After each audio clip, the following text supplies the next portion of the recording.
The wind howled across the high desert, carrying sand and sorrow with it. The sun had barely risen over the New Mexico horizon when the sound of a hammer striking wood echoed through the small town of Dustwater. It wasn't a carpenter at work. It was an auction. Two Apache women stood on a rough wooden platform, wrists bound, faces dusty, proud eyes burning through the morning glare. The crowd murmured. Ranchers, miners, and traders gathered like vultures. They weren't there for cattle or horses this time. They were there for people. "Two strong hands for labor," the auctioneer barked. "Captured up north near the San Carlos Plains. Fine workers, good for field or home." Silence fell for a moment before someone in the back muttered, "Or trouble if they bite." Near the edge of the crowd, a tall man in a dust-stained hat adjusted his belt buckle. His name was Eli Mercer, a rancher whose spread stretched over 100 miles of barren land. He didn't come to town often. He didn't like it much. But something in the way those women stood, defiant even in chains, made him pause. The auctioneer called for bids, $50 for the pair. Eli looked at the women again. One was tall, taller than most men there, with broad shoulders and long braids streaked with dust and pride. The other was smaller, with eyes like wet stone, dark and quiet, but alive. "50 going once." Eli's voice cut through the murmurs. "I'll give 70. Heads turned, the auctioneer's eyebrows rose. 70, do I hear 80? No one answered. A moment later the hammer struck. "Sold to Mr. Mercer of Bitter Creek Ranch." The crowd grumbled as Eli stepped forward, untied the women's wrists, and handed over the cash. The taller one didn't move until he spoke softly. "You're free now," he said. "I don't keep slaves." They stared at him, not understanding. "I bought you out so no one else could own you," Eli explained. "You can go if you want, or come with me. My ranch could use hands that know the land." The tall woman glanced at her companion, then at the endless desert around them. Finally, she nodded. "We will come," she said, her voice deep, cautious. They rode out before sunset, the rancher leading the way, the two Apache women following on borrowed horses. The first night was quiet. They camped near a dry riverbed. Eli handed them blankets and food, then kept his distance.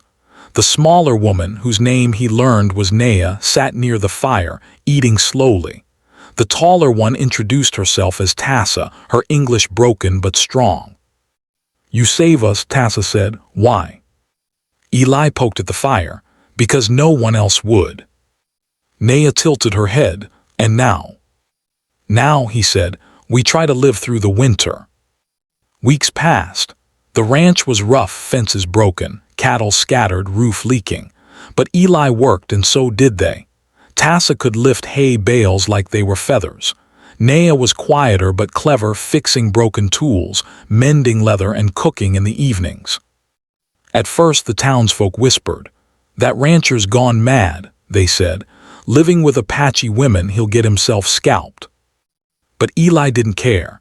He'd seen enough war, enough blood. He fought in the frontier army once, long ago, and it was one of his own bullets that burned a scar across Tassa's shoulder years before. She didn't know. Not yet. Winter came early. Snow swept the plains, turning the ranch into a white tomb. One night, the wind screamed through the cracks in the walls. Eli worked to keep the fire alive when he heard shouting outside. He rushed out and saw Tassa and Naya struggling near the barn. Wolves had come down from the hills, 3 of them lean and wild. Without thinking, Eli grabbed his rifle. A single shot cracked the night.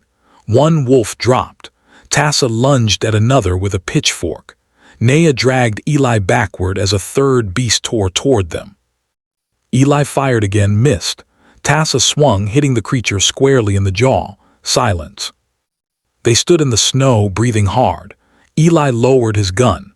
Tassa looked at him, chest heaving, snow melting on her hair. "You fight," she said softly, "like a man who once fought us." Eli froze. Naya stepped closer, her eyes narrowing. "You were soldier," she whispered, "weren't you?" Eli swallowed hard. I was, he said, long ago, but I'm not proud of what I did.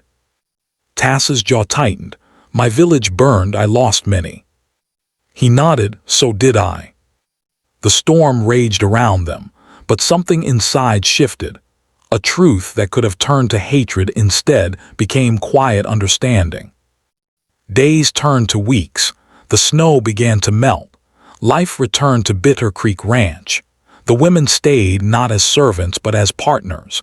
They built new fences, repaired barns, and learned each other's languages. When spring came, they planted new grass for the horses and buried the wolves out by the ridge. Eli often caught Tassa staring out at the horizon, eyes filled with thoughts she never said. One evening, as the sun dipped red over the hills, Tassa spoke quietly. You save us, she said again. You free us, but freedom is strange. It makes heart heavy. Eli looked at her. Freedom always does, he said. She smiled faintly. Maybe we stay, not because you buy us, but because you need us, and we need peace. Eli nodded. Then we'll make it right here. By summer, word had spread across the territory. Bitter Creek was no longer a lonely ranch. It was a refuge, a place where broken souls, white, Apache, or otherwise, could start again. Tassa and Nea became legends in their own right, women who defied chains, who worked beside a man once their enemy, and helped him turn desolation into life. Eli never forgot that day at the auction. He'd gone to town for supplies and left with something far more powerful, forgiveness. And when travelers passed through the valley and asked about the three figures who ran the ranch by the canyon, folks in town would say, "Those aren't just ranch hands. Those are the women who taught the West what mercy looks like."